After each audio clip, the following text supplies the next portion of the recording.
الحمد لله الأحد الجبار والصمد الغفار وأشهد أن لا إله إلا الله الواحد القهار وأشهد أن محمدا عبده ورسوله النبي المختار اللهم صل على محمد وعلى آل محمد كما صليت على إبراهيم وعلى آل إبراهيم إنك حميد مجيد وبارك على محمد وعلى آل محمد كما باركت على إبراهيم وعلى آل إبراهيم إنك حميد مجيد أما بعد فإن خير الكلام كلام الله وخير السنن سنن محمد صلى الله عليه وسلم وشر الأمور محدثاتها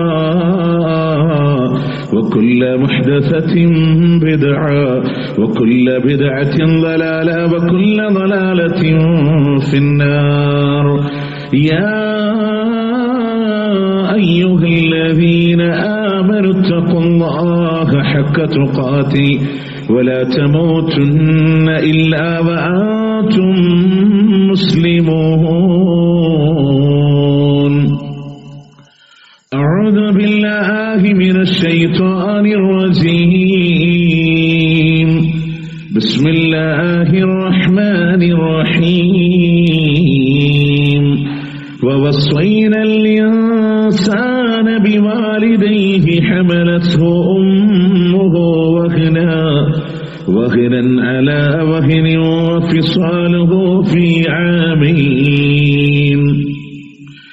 عامين أن اشكر لي ولوالديك إلي المصير. പ്രിയ സത്യവിശ്വാസികളെ വിശ്വാസിനികളെ, അല്ലാഹു റബ്ബുൽ ഇസ്സത്തിന്റെ വിധിവിലക്കുകൾ ജീവിതത്തിന്റെ ഇതര മേഖലകളിൽ പാലിച്ചുകൊണ്ട് ജീവിതം മുന്നോട്ട് നയിക്കണമേ എന്ന് ആദ്യമായി എന്നോടെന്ന പോലെ നിങ്ങളോടും ഓർമ്മപ്പെടുത്തുകയാണ്, വസിയത്ത് ചെയ്യുകയാണ്. പ്രിയമുള്ളവരെ, ഇന്നത്തെ കാലഘട്ടത്തിലെ ആധുനിക വർത്തമാന സാഹചര്യങ്ങളിൽ പുതിയ തലമുറകളെ നമ്മൾ പരിശോധിക്കുമ്പോൾ അവരുടെ ചിന്തകളും ധാർമ്മികതകളുമൊക്കെ മാറിയിരിക്കുന്നു എന്നുള്ളതാണ്. അവരുടെ സ്വഭാവങ്ങളിൽ പോലും അതിന്റെ മാറ്റം പ്രകടമായി കാണാൻ സാധിക്കും. സ്വാഭാവികമായും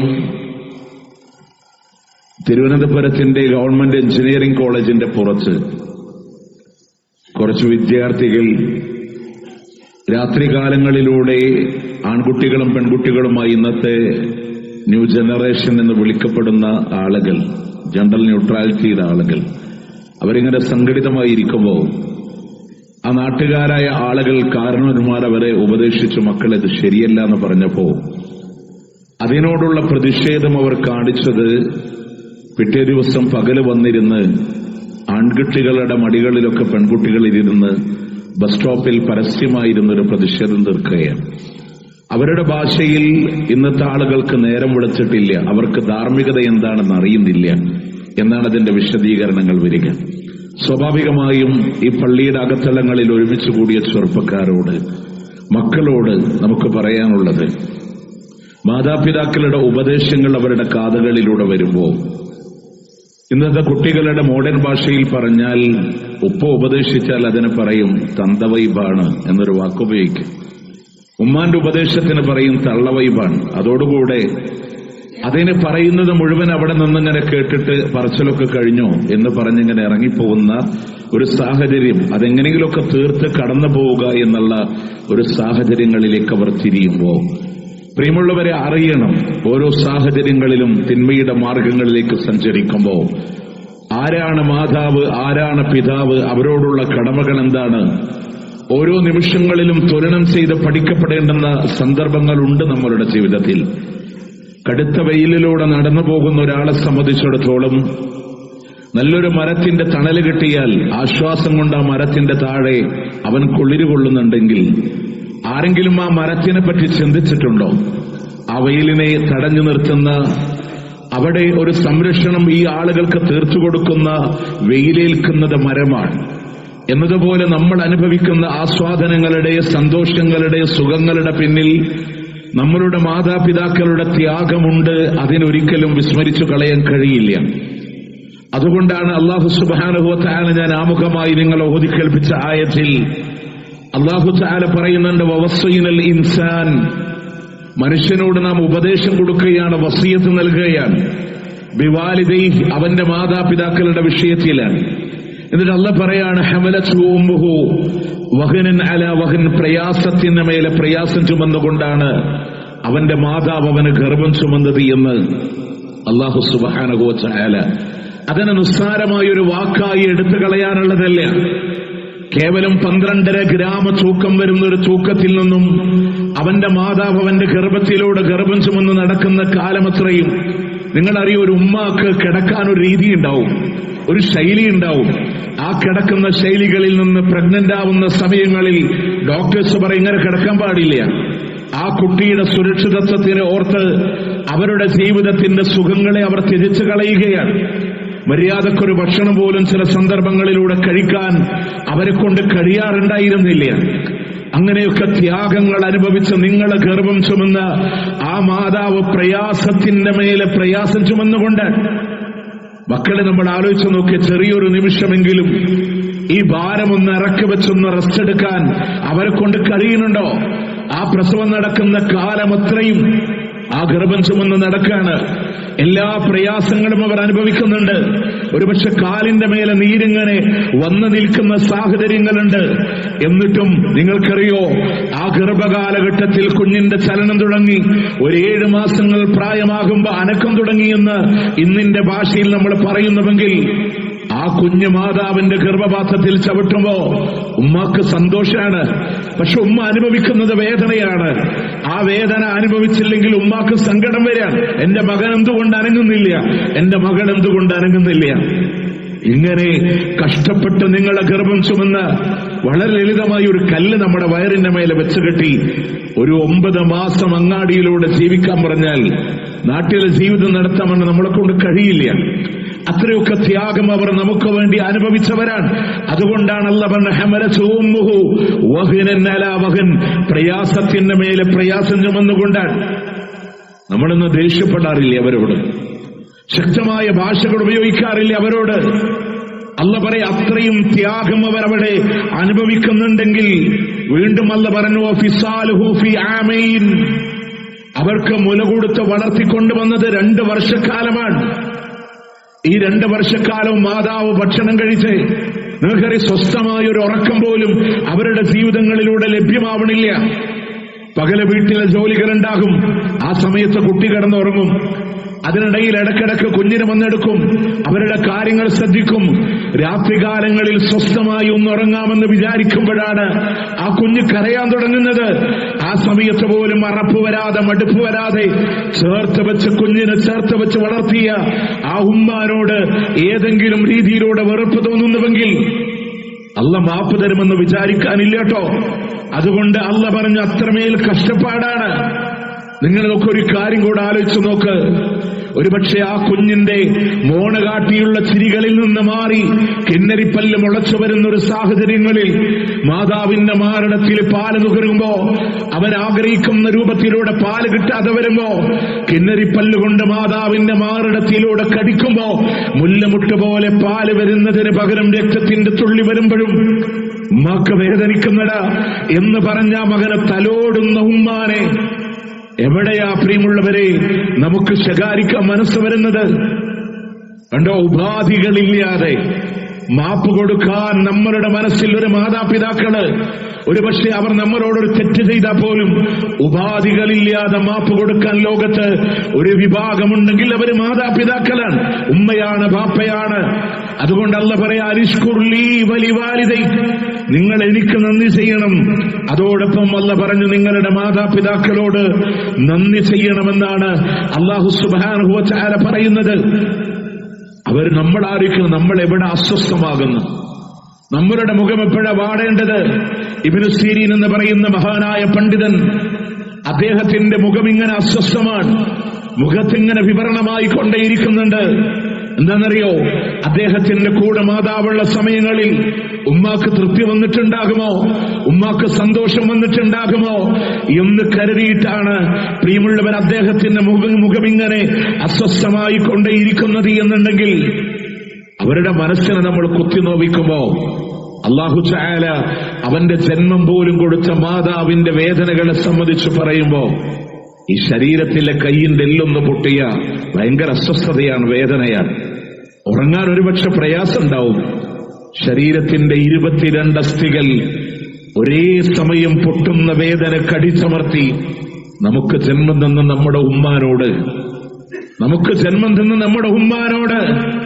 പ്രിയമുള്ളവരെ ആ വേദനയിൽ നിന്ന് ചില മക്കളൊക്കെ പറയുന്നത് അതൊക്കെ സിസേറിയനായിരുന്നില്ല, ഒന്നും അറിഞ്ഞിട്ടില്ല. അതാണ് അള്ളാന്റെ ഖുർആൻ 39-ാം അധ്യായത്തിന്റെ 6-ാമത്തെ ആയത്തിൽ പറഞ്ഞ പോലെ ഫിളുലുമാത്തിൻ സലാസ, 3 ഇരുട്ടറകളിൽ, ആ 3 ഇരുട്ടറകൾ കീറിയിട്ട് അതിനെ പുറത്തെടുത്തേ.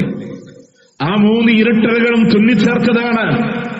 അതും കഴിഞ്ഞിട്ട് ആ കുഞ്ഞിന് ലോകത്തിൽ ഏറ്റവും ആദ്യത്തെ മനോഹരമായ മുഹൂർത്തത്തിന് വേണ്ടി സാക്ഷ്യം വഹിക്കുമ്പോ മാതാവിന്റെ ആ കുഞ്ഞിന് വേണ്ടി പാല് കൊടുക്കുന്ന നിമിഷങ്ങളിൽ ഒന്ന് ചെരിഞ്ഞു കിടക്കുമ്പോ അനുഭവിക്കുന്ന വേദനയുടെ കാഠിന്യം എത്രയാണെന്നറിയോ? എന്നിട്ടും അത് സഹിച്ച് ആ കുഞ്ഞിന് പാല് കൊടുത്ത് വളർത്താനുള്ള അവരുടെ വ്യഗ്രതയാണ്, അവരുടെ സ്നേഹമാണ് ഇന്ന് കണ്ടില്ല എന്ന് നടിക്കുന്നവർ. മക്കളെ ദേഷ്യപ്പെടണില്ലേ? അവരോട് ദേഷ്യം വരാറില്ലേ? വാപ്പാനോട് കോപം വരാറില്ലേ? ഉമ്മാനോട് ശകാരിക്കുന്ന മക്കളില്ലേ? അറിയോ നിങ്ങൾക്ക്, ഒരുപക്ഷെ നമ്മളുടെ കയ്യിൽ ഇന്നത്തെ ആധുനിക കാലഘട്ടങ്ങളിൽ ആൻഡ്രോയിഡ് ഫോണുകളും ആപ്പിൾ ഫോണുകളും അതിന്റെ പരമോന്നതയിൽ ഉപയോഗിക്കാൻ ശീലമായ നമ്മളുടെ കയ്യിൽ ഒരുപക്ഷെ ഫോൺ കൊണ്ടുവന്ന് ഇതൊന്ന് പറഞ്ഞുതാ എന്ന് പറയുമ്പോ സ്വാഭാവികമായി നമ്മൾ എന്താ ചെയ്യാം? അതിന് പെട്ടെന്ന് ചെയ്തു കൊടുക്കും. രണ്ടാമതുമ്മ പറയുക ഒന്ന് പറഞ്ഞുകൊണ്ടാ. 2-3 വട്ടം പറഞ്ഞ നമ്മൾ പറയും നിങ്ങൾക്ക് വേറെ പണിയൊന്നുമില്ലേ, നിങ്ങൾ അതിനൊന്നും ആയിട്ടില്ല. ഇങ്ങനൊക്കെ ഉപദേശിക്കുന്ന മക്കളെ കാണാൻ പറ്റും. അതെന്താന്ന് ചോദിച്ചാൽ നമ്മൾ ഒരിക്കൽ പറഞ്ഞു കൊടുക്കും. രണ്ടാമത് അതെന്താന്ന് ചോദിച്ചാൽ നമ്മൾ പറയും നിങ്ങളോട് തന്നെയല്ലേ പറഞ്ഞേ. പ്രിയമുള്ളവരെ, നാക്കിങ്ങനെ ഉറച്ചു വരണ സംസാരത്തിന്റെ ഒരു കാലഘട്ടം ഉണ്ടായിരുന്നു. ആ കാലഘട്ടത്തിൽ നമ്മൾ ചോദിച്ചു ഉമ്മാനോട്, ഉമ്മ അതെന്താണ്? ഉമ്മ പറഞ്ഞു.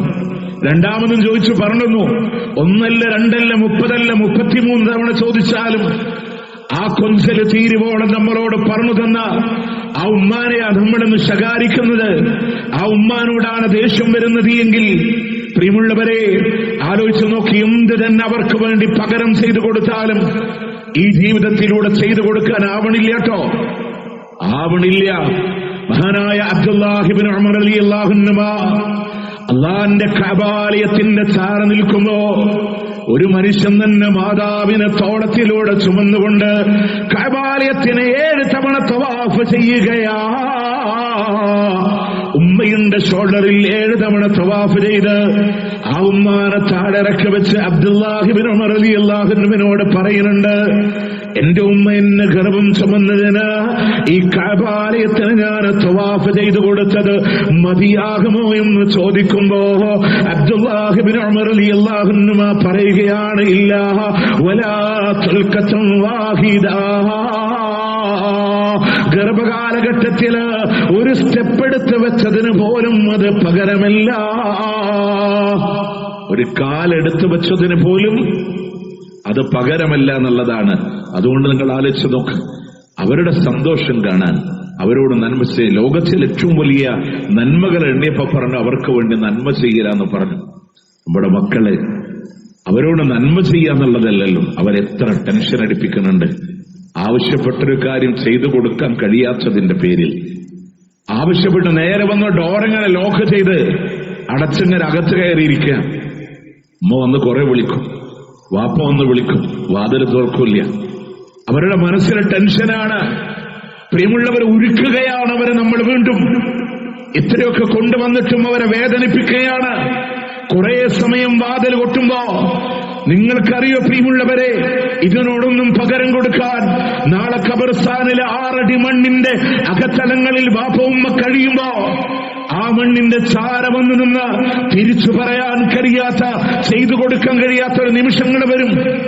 ഇന്ന് നമ്മളതിന്റെ വിലകളൊന്നും അറിയണില്ല. വീട്ടിലേക്ക് കടന്നു വരുമ്പോ സ്വീകരിക്കാൻ അറിയണില്ല. നമ്മളതൊന്നും ചിന്തിക്കണില്ല. നമുക്ക് ലോകത്ത് അതൊഴിഞ്ഞു പോകുമ്പോ കിട്ടുന്നൊരു വേദന ഉണ്ടല്ലോ, ഒരു പ്രയാസം ഉണ്ടല്ലോ. അവരുടെ ജീവിതത്തിൽ ഇല്ലാതായി വരുമ്പോ അന്ന് നമ്മുടെ മനസ്സ് പറയും, റബ്ബേ എന്റെ ഉമ്മ ഒന്നുണ്ടായിരുന്നെങ്കിൽ. ഞാൻ ചോദിക്കും, പല ഗൾഫുകാരോട് ഉണ്ടാവൂല്ലോ, പെരുന്നാൾ ദിവസം നമ്മൾ നാട്ടിലേക്ക് ഫോൺ വിളിക്കും. ആരാ ആദ്യം ഫോൺ എടുക്കുക? നമ്മൾ പറയും വൈഫിനാണ് ഫോൺ കൊടുക്കും, അവര് സംസാരിക്കും. പെരുന്നാളിനാണെങ്കിൽ അവർ ചോദിക്കും നമ്മളോട്, എന്താണ് പിന്നെ കാര്യങ്ങളൊക്കെ, ഇവിടെ കുട്ടികൾക്ക് വേണ്ടി വസ്ത്രം വാങ്ങിയത്, ഭക്ഷണം ഉണ്ടാക്കിയത്, പെരുന്നാളിന്റെ ആഘോഷങ്ങളൊക്കെ പറയും. പെങ്ങളുടെ കയ്യിൽ ഫോൺ കൊടുത്താലും പറയും അളിയന്റെ വീട്ടിൽ നിന്ന് വരുന്ന ആളുകളും അവർക്ക് വേണ്ടി ഒരുക്കിയ സൽക്കാരങ്ങളും. മക്കൾ ഓരോരുത്തരും പറയും അവർക്ക് കിട്ടിയ വസ്ത്രങ്ങൾ, ജീൻസാണ്, ടീഷർട്ടാണ്, ഉടുപ്പാണ് ഒക്കെ പറയും. അവസാനം ഉമ്മാന്റെ കയ്യിൽ ഫോൺ കൊടുത്ത് ഉമ്മ ചോദിക്കണ ചോദ്യം, മോനെ നീ എന്താടാ കഴിച്ചേ, നീ എന്താ കഴിച്ചത് ചോദിക്കാൻ ഉമ്മയാണ്. അതല്ല നിങ്ങൾക്ക് പറയാൻ പറ്റുമോ? അവരുടെ മനസ്സിൽ ഏറ്റവും വലിയ നീറ്റൽ അവിടെയാണ്. നിങ്ങൾ ആലോചിച്ചൊക്കെ, പ്രവാസ ജീവിതത്തിൽ നിന്ന് നൊമ്പരങ്ങൾ നമ്മളാരും പറഞ്ഞു കൊടുത്തിട്ടുണ്ടാവില്ല. പക്ഷെ പെരുന്നാളിന് അന്നതാ ഭക്ഷണം കഴിച്ച് ഞങ്ങൾ ജോലിക്ക് പോകുന്ന ആൾക്കാരാണ്. ഉമ്മാനോട് പറഞ്ഞ് ഉമ്മാന്റെ മനസ്സ് നീറും. കാരണം അവരത്രയും നമുക്ക് വേണ്ടി സ്നേഹിക്കുന്നുണ്ട്. അവർ നമുക്ക് വേണ്ടി അള്ളാനോട് പറയുന്നുണ്ട്. ഒരുപക്ഷേ നമ്മളുടെ ഈ യാത്രകളിൽ പ്രിയമുള്ളവര് രാവും പകലുമില്ലാത്ത ഓടിയുള്ള യാത്രകളിൽ ഒരു സുരക്ഷിതത്വം പോലും അവരുടെ പ്രാർത്ഥനകൾക്ക് അള്ള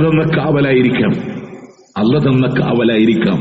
അവരോടുള്ള സ്നേഹം എങ്ങനെ കാണിക്കണമെന്ന് നിങ്ങൾക്കറിയാം. മഹാനായ അലി റളിയല്ലാഹുവിന്റെ പേരക്കുട്ടിയുണ്ട്, ഹസൻ റളിയല്ലാഹുവിന്റെ മകൻ സൈനുൽ ആബിദീൻ.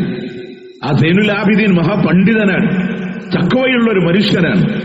മദീനയുടെ വീടുകളിലൊക്കെ ആരും അറിയാതെ ഭക്ഷണപ്പൊതികളൊക്കെ എത്തിച്ചിരുന്ന, അങ്ങനെ സ്വതക്ക ചെയ്തിരുന്ന സൈനുൽ ആബിദീൻ. അദ്ദേഹം പണ്ഡിതനായിട്ട് പോലും ഉമ്മാനോട് വലിയ സ്നേഹം എല്ലാവർക്കും അറിയാം.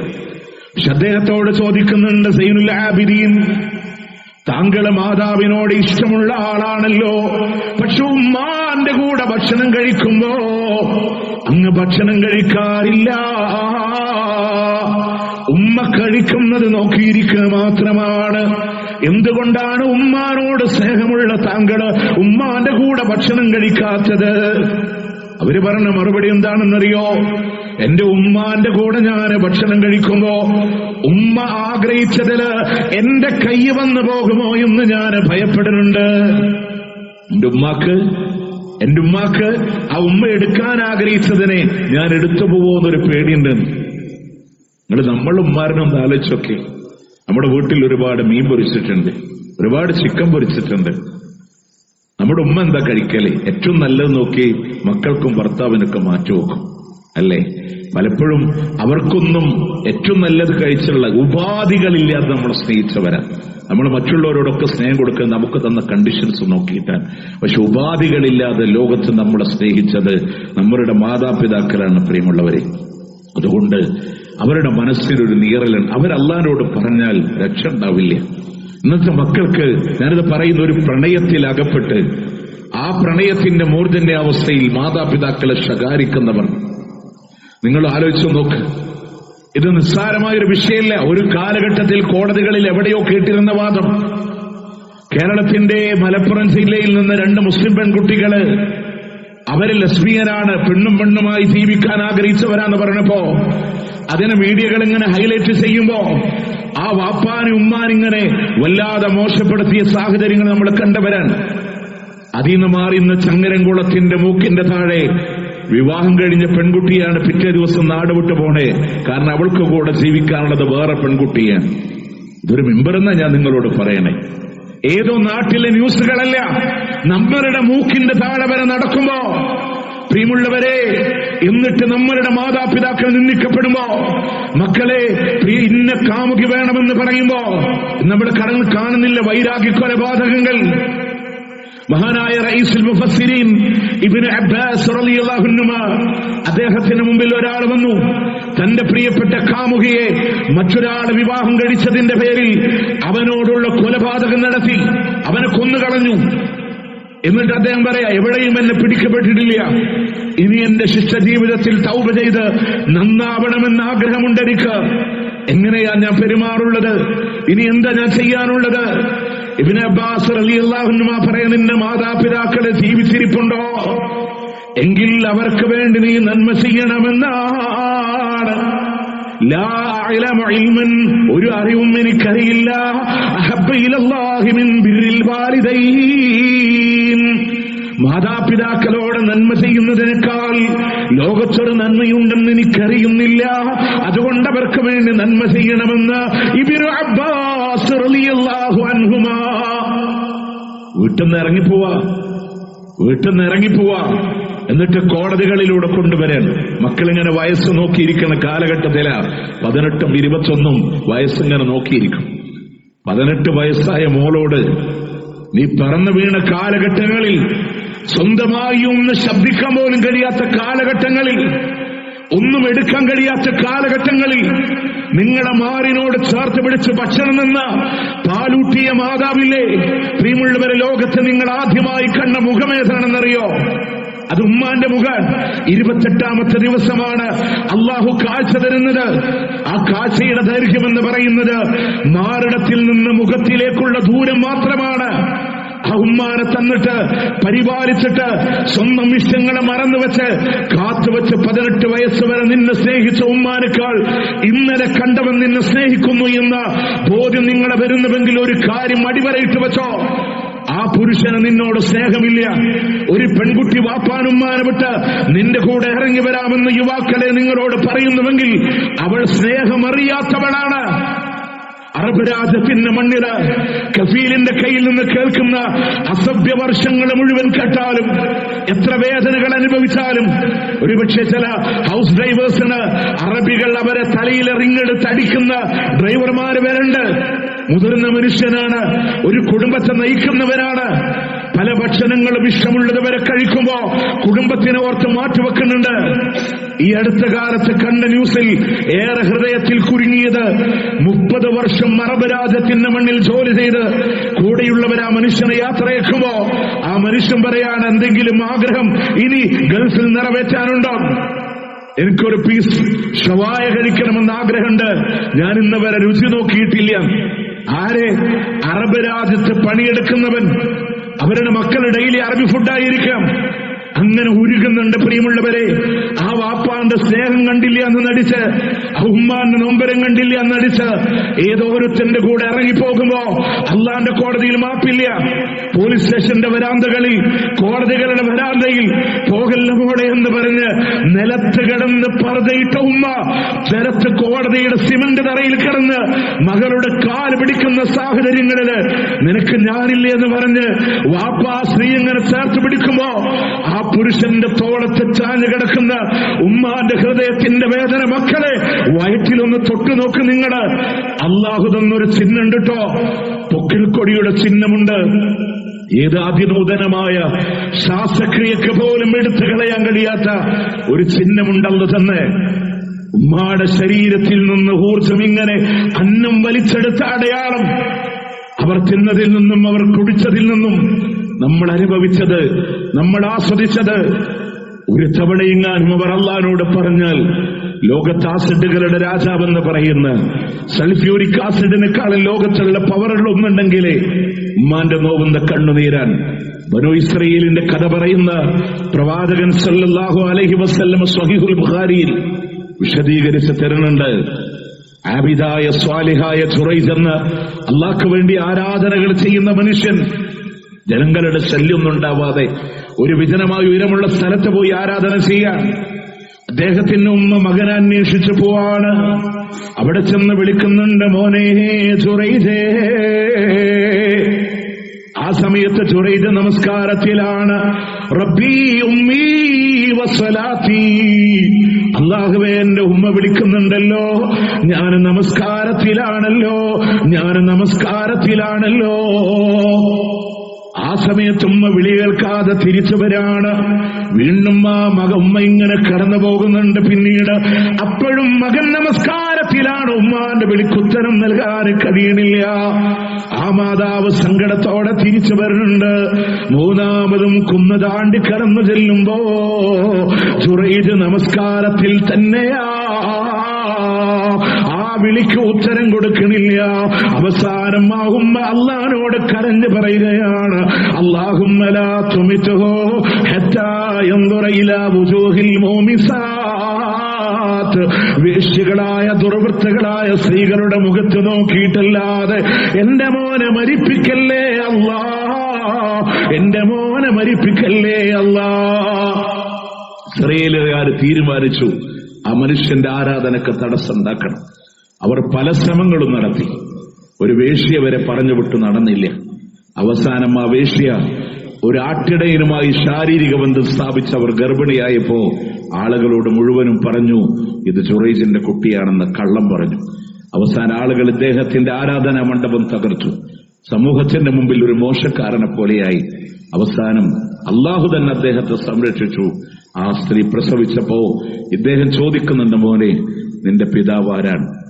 തൊട്ടിലിൽ സംസാരിച്ച ഈസാ അലൈഹിസ്സലാമിന് ശേഷം സംസാരിച്ച മറ്റൊരു കുഞ്ഞു സാഹിബ് ജുറൈജാൻ. ആ കുട്ടി പറഞ്ഞു, ഇന്നാലിന്ന റായിയാണ്, ആട്ടിടയനാണ് എന്റെ പിതാവ്. പ്രിയമുള്ളവരെ, കുറച്ചൊരു സമയമെങ്കിലും വേദന ഇത്ര ഇബാദത്ത് ചെയ്തിട്ടും അല്ലാഹ് സംരക്ഷിച്ചു. എന്നിരുന്നാൽ പോലും അതിന്റെ ഇടയിലെ വേദന തിന്നത് ഉമ്മാന്റെ വിളിക്കുത്തരം നൽകാത്തതുകൊണ്ടാണ്. ഇസ്ലാമിലെ ഇബാദത്ത് വരെ വഴിമാറിയുന്നില്ലേ? സുന്നത്ത് നിസ്കാരത്തിനിടയിൽ ഒരു ഉമ്മ വിളിച്ചാൽ ഉമ്മാന്റെ വിളിക്കുത്തരം നൽകണമെന്ന്, ഉമ്മാന്റെ വിളിക്കുത്തരം നൽകണമെന്ന് അള്ളാഹുവിന്റെ പ്രമാണം നമ്മളോട് പറയാം. നമ്മൾ സുന്നത്ത് നിസ്കരിച്ചുകൊണ്ടിരിക്കാൻ, ആ നിസ്കാരത്തിനിടയിൽ ഒരു അത്യാവശ്യത്തിന് ഉമ്മ വിളിക്കാൻ, ആ നിസ്കാരം നിർത്തുന്നില്ല. അതിനിടയിൽ ഉമ്മാന്റെ വിളിക്കുത്തരം നൽകി ബാക്കി നമുക്ക് എന്ത് ചെയ്യാം? നിസ്കരിക്കാമെന്നുള്ളതാണ്. അത്ര സ്ഥാനമുണ്ട് മാതാപിതാക്കൾക്ക് അല്ലാഹ് തന്നത്, അള്ളാഹു തന്നത്. നിങ്ങൾ ആലോചിക്കൂടെ, ആപത്തിൽ നമ്മൾ പെടുമ്പോൾ രക്ഷപ്പെടാനുള്ള മറ പോലും മാതാപിതാക്കൾക്ക് ചെയ്ത നന്മകളാണെന്നുള്ളതാണ്.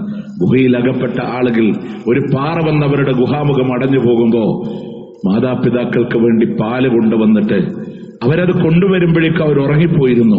ഉറങ്ങുന്ന സമയം വരെ കാത്തിരുന്ന് കണ്ണുമിഴിച്ചപ്പോൾ അവർക്കത് കൊടുത്ത മകൻ, അല്ലാഹുവേ നിന്റെ പ്രീതി ആഗ്രഹിച്ചുകൊണ്ടാണ് ഈ വിപത്തിൽ നിന്ന് ആ അമല് മുൻനിർത്തി അള്ളാഹിനോട് പറയാൻ എന്നെ രക്ഷിക്കണമെന്ന് പറയുമ്പോ ഗുഹാമുഖത്തിന്റെ പാറ മാറിപ്പോയിട്ടുണ്ടെങ്കിൽ പ്രിയമുള്ളവരെ, അവരുടെ പ്രാർത്ഥനയാണ് നമ്മളുടെ കരുത്ത്. എന്നാൽ അവർ നമുക്കെതിരെ പറഞ്ഞാൽ അള്ളാന്റെ കോടതിയിൽ നമുക്ക് മാപ്പ് കിട്ടില്ല എന്ന ബോധ്യം നമ്മളുടെ മനസ്സിലുണ്ടാവണം. പ്രിയമുള്ളവരെ, നമ്മൾ ആലോചിച്ച് നോക്ക്, ഇത്രയൊക്കെ നമ്മളെ വളർത്തിയിട്ട് നമ്മൾ എന്താ പറയാ? ഇനി വാപ്പിയൊക്കെ മൂത്ത മോന്റെ വീട്ടിൽ നിന്നോട്ടെ, ചെറിയ മോന്റെ വീട്ടിൽ നിന്നോട്ടെ, തറവാട് അവനല്ലേ എടുത്തേ. ഇതിനൊന്നും ഇല്ല പ്രിയമുള്ളവർ. ഉമ്മ ഒരാളുടെ വീട്ടിലെ, വാപ്പ ഒരാളുടെ വീട്ടിലെ, അള്ളാഹു ഇണക്കി ചേർത്ത ബന്ധങ്ങളാണ്. അള്ളാഹു ഇണക്കി ചേർത്ത ബന്ധങ്ങളാണ്. മദീനയുടെ മസ്ജിദുൻ നബവിയുടെ മിമ്പറില് അള്ളാന്റെ മുത്തുനബി കാൽപാദമൂന്നുമ്പോ അവിടുന്ന് പ്രവാചകൻ പറഞ്ഞു ആമീൻ. 3 വട്ടം ആമീൻ. എന്തിനാ? ജിബ്രീലിന്റെ ദുആ. ആ പ്രാർത്ഥനയിൽ 3ാമത്തെ പ്രാർത്ഥന, ഒരാളുടെ അടുക്കൽ പ്രായാധിക്യമുള്ള മാതാപിതാക്കൾ ഉണ്ടായിട്ട് സ്വർഗം നേടാത്ത മക്കളുണ്ടെങ്കിൽ അവൻ നാശമടയട്ടെ, അവൻ തുലയട്ടെ എന്ന ജിബ്രീലിന്റെ ദുആ ഇന്ന് ഞാൻ ആമീൻ എന്ന് പറഞ്ഞു പോയി. സ്വർഗം വേണോ നമുക്ക്? അതിനുള്ള വഴിയ ഉമ്മ, അതിനുള്ള വഴിയാണ് വാപ്പ. അവർ പ്രായാധിക്യത്തോടെ എനിക്ക് വേണം, എന്റെ സ്വർഗം അവിടെയാണ്, എന്റെ മക്കൾക്കുള്ള മാതൃക അവിടെയാണ്. പ്രിയമുള്ളവരെ, 15 വയസ്സിനിടയിൽ ഏറ്റവും കൂടുതൽ ഉപയോഗിച്ച പദമേതെന്നറിയോ? ഉമ്മ എന്നാണ്. ഇന്ന് ഇത്രയും വലിയ മനുഷ്യനായില്ലേ? കല്ല് തട്ടി അറിയാതെ വീഴുമ്പോഴും നാവിലൂടെ വരുന്ന വാക്ക് ഉമ്മ. ഇല്ലേ പ്രിയമുള്ളവരെ, ഒരു ഭയം വരുമ്പോ ഏറ്റവും കൂടുതൽ ഓടിച്ചെന്നത് ആരുടെ തണലിലാണ്? എന്റെ ബാപ്പ, പ്രിയപ്പെട്ട ഉപ്പ. ഇന്ന് നമുക്ക് അവരെ വേണ്ട തോന്നുന്നുണ്ടോ? നമ്മൾ വിചാരിക്കുക എന്റെ ചെലവിലാണ്, ഞാൻ വലിയ ടോപ്പാണ്. കാരുണ്യത്തിന്റെ ചിറക് അവർക്ക് വേണ്ടി താഴ്ത്തിക്കൊടുത്തോന്ന്. അതിലെന്താ വാക്കിന്റെ ഒക്കെ അർത്ഥം? എത്ര ഉന്നതിയിൽ പറക്കുമ്പോഴും താഴേണ്ടത് എവിടെയാണ്? മാതാപിതാക്കളുടെ മുന്നിലാണ് എന്ന് നമ്മൾ മനസ്സിലാക്കുക. അവർക്ക് വേണ്ടി താഴ്ന്നു കൊടുക്കാൻ, ഒറ്റ വാക്കുകൂടെ അവർക്ക് വേണ്ടിയുള്ള പ്രാർത്ഥന, റബ്ബിർഹംഹുമാ കമാ റബ്ബയാനി സ്വഗീറ. നമ്മൾ അല്ലാഹുവോട് പറയാം, അല്ലാഹു അവർക്ക് കരുണ ചെയ്യുന്നതുപോലെ ചെറുപ്പത്തിൽ എന്നോട് കരുണ ചെയ്ത പോലെ.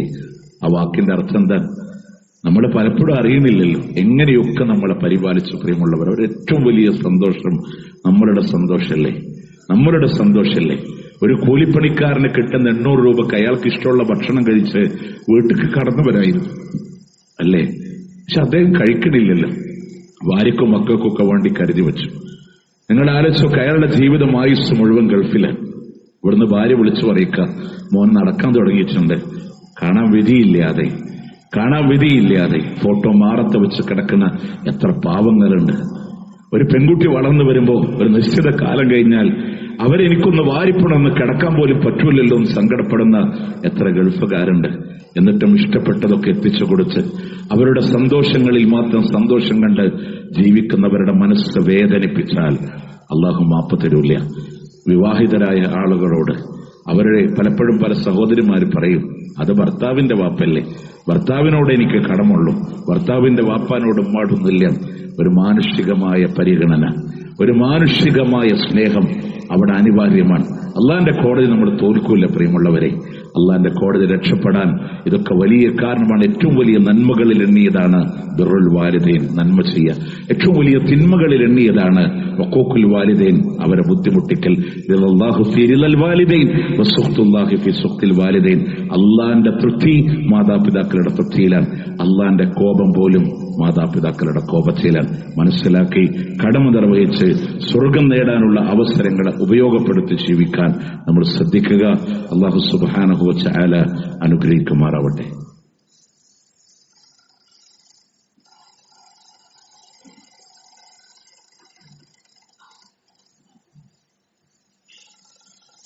അൽഹംദുലില്ലാഹി റബ്ബിൽ ആലമീൻ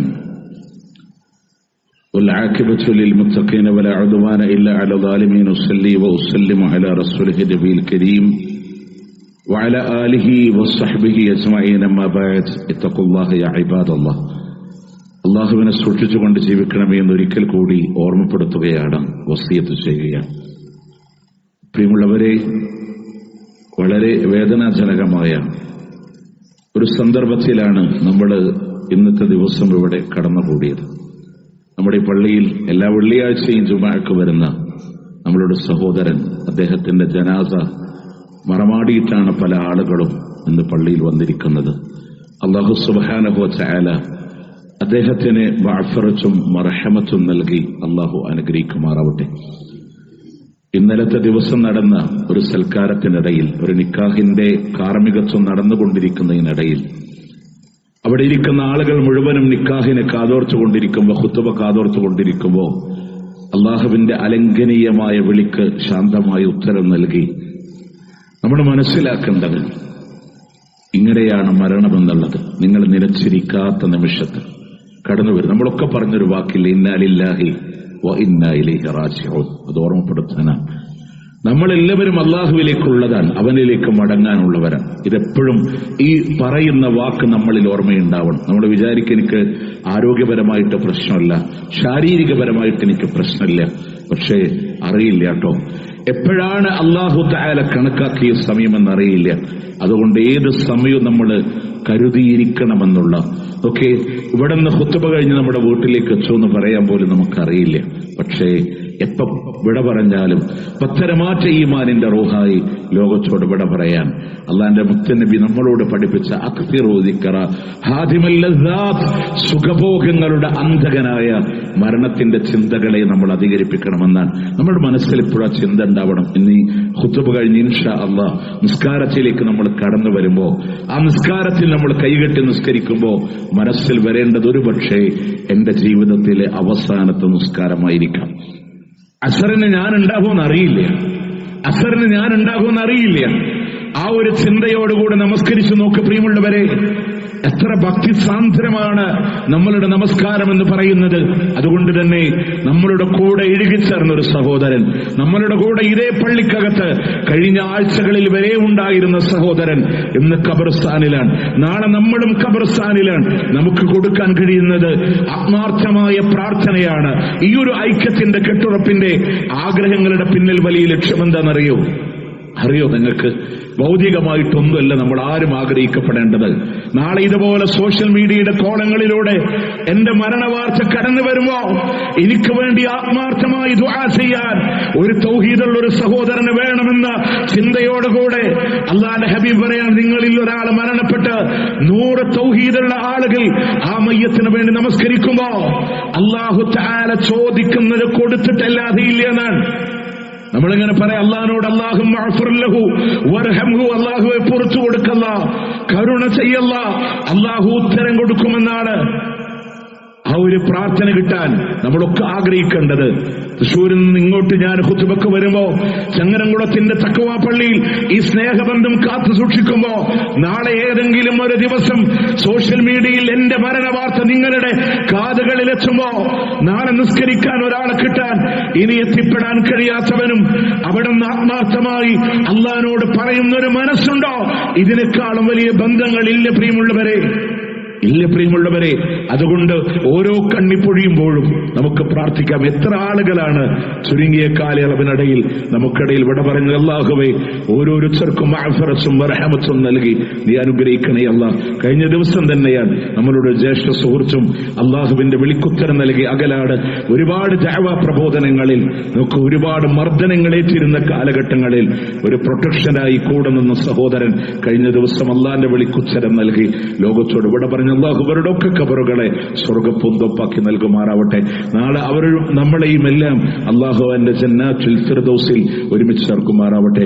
അല്ലാഹുമ്മ റബ്ബന അല്ലാഹുമ്മ അഗ്ഫിർ ലിൽ മുഅ്മിനീന വൽ മുഅ്മിനാത്ത് വൽ മുസ്ലിമീന വൽ മുസ്ലിമാത്ത് അൽ അഹ്യാഇ മിൻഹും വൽ അംവാത്ത് ഇന്നക മുജീബുദ് ദഅവാതി യാ ഖാദിൽ ഹാജാത്ത്. അല്ലാഹുമ്മ അഇസ്സിൽ ഇസ്ലാമ വൽ മുസ്ലിമീൻ വഅദിൽ അശ്ശിർക വൽ മുശ്രികീൻ. അല്ലാഹുമ്മ അൻസുർ ഇഖ്വാനൽ മുസ്ലിമീന ഫീ ഫിലസ്തീൻ വഫീ റഫാ വഫീ അസ وفي لبنان. اللهم كن لهم نصيرا ولا تكن عليهم. اللهم ارحم موتاهم واشف مرضاهم وتقبل شهداءهم. اللهم لا تسلط علينا من لا يرحمنا. اللهم ربنا آتنا في الدنيا حسنة وفي الآخرة حسنة وقنا عذاب النار. ربنا تقبل منا إنك أنت السميع العليم وتب علينا إنك أنت التواب الرحيم واغفر لنا يا غافر المذنبين. وصلى الله على نبينا محمد وعلى آله وصحبه أجمعين.